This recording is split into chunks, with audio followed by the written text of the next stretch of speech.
ఇప్పుడు కొత్తగా AI artificial intelligence అని వచ్చింది స్వామి. ఇది పూర్వకాలం కూడా ఉందా? పూర్వకాలం ఇప్పుడు ఈ ఆర్టిఫిషియల్ ఇంటెలిజెన్స్ ఏదైతే ఉందో అది కృత్రిమము, క్రియేట్ చేయబడింది. కానీ ఒరిజినల్ లేదు అందులో. మానవుడే క్రియేట్ చేస్తున్నాడు. ఒక మనిషిలాగా ఇంకొక మనిషిని కూడా క్రియేట్ చేయగలుగుతున్నాడు. రోబోట్స్ అవి ఇవి మనం చాలా చూస్తున్నాం.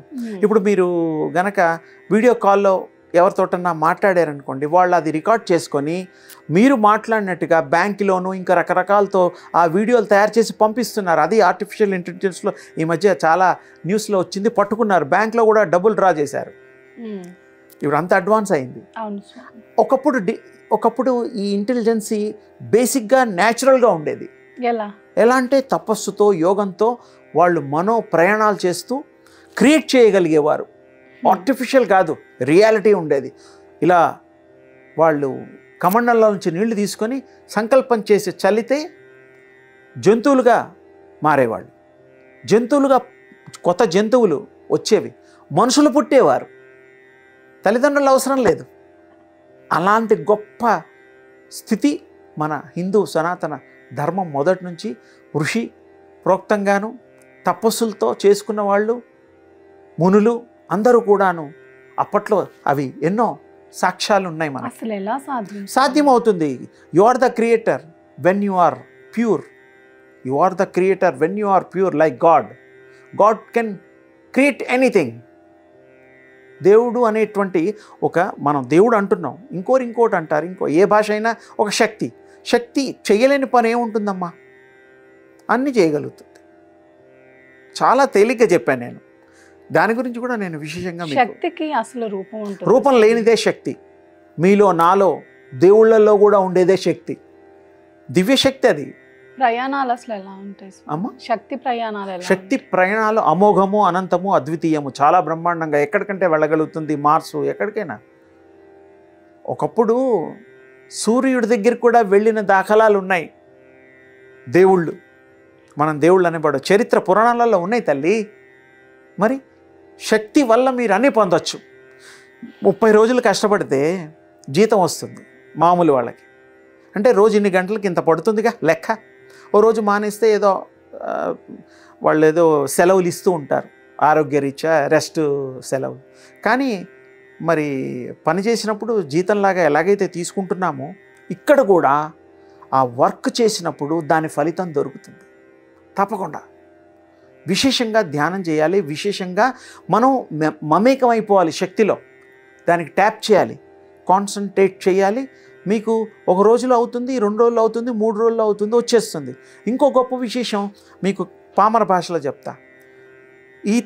ఈత నేర్చుకోవడం తెలుసు, ఈదడం, స్విమ్మింగ్, అది నేర్చుకునేదాకా కోర్సు ఉంటుంది. తర్వాత తీసుకెళ్ళి వాళ్ళు హిందూ మహాసముద్రంలో పడేసినా ఈదుకుంటూ వస్తాడు. అంటే వాడికి ఈదడం వచ్చు కాబట్టి.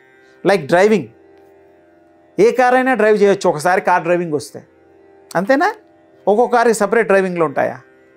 అంతే. మీకు రావడం అంటూ కావాలి. యూనివర్సల్ని టాప్ చేసే శక్తి, టెక్నిక్ మీకు వచ్చినప్పుడు యూ కెన్ క్రియేట్ వండర్స్. బాగుంటుంది, అందరికీ శుభము, సౌఖ్యము కలుగుతుంది. మనిషికి అసలు బాధలు ఎందుకు వస్తాయి స్వామి? వాళ్ళు సరిగా డిసిషన్స్ తీసుకోకపోవడం వల్ల, నిర్ణయాల లోపం వల్ల వస్తుంది. కొన్ని మరి పూర్వజన్మ సంచితాలు కూడా అంటాం, కర్మఫలం. కానీ మొట్టమొదలు మన జ్ఞానంతో చేయాలి పనులు. దానికి వాళ్ళు మంచి రిజల్ట్స్ వస్తాయి. బాధలు రాకుండా ఉండాలి, వచ్చిన బాధల్ని తట్టుకోవాలంటే ఏ విధంగా ప్రవర్తించాలి? చాలా తేలిక.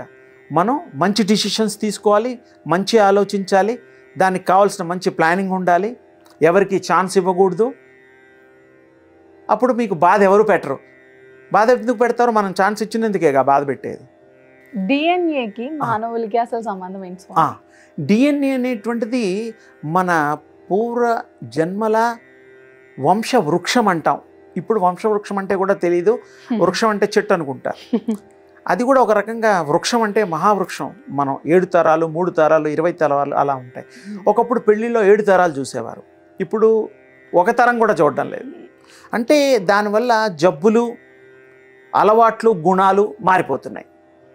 డిఎన్ఏ చాలా. ఇప్పుడు డాక్టర్స్ దగ్గరికి వెళ్ళారనుకోండి, మీకు ఏదైనా చిన్న ప్రాబ్లం ఉంది, మరి షుగరే అనుకోండి, బీపీ అనుకోండి, హార్ట్ ప్రాబ్లమే అనుకోండి, ఏదైనా చిన్న ప్రాబ్లం ఉండి పేషెంట్స్ వెళ్తూ ఉంటే వాళ్ళు, మీ ఇంట్లో ఎవరికైనా హార్ట్ ప్రాబ్లం ఉండేదా, మీ ఇంట్లో ఎవరికైనా బీపీ ఉండేదా, షుగర్ ఉండేదా, అలా స్కిన్ డిసీజెస్ ఉండేవా అని అడుగుతున్నారు.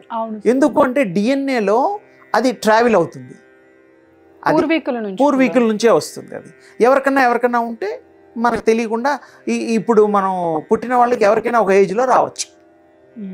అది డిఎన్ఏ అంటే దాని అర్థం. ఒకప్పుడు డిఎన్ఏ అనేటువంటిది శుద్ధంగా ఉండేది, అందరూ మంచి థాట్స్తో ఉండేవాళ్ళు.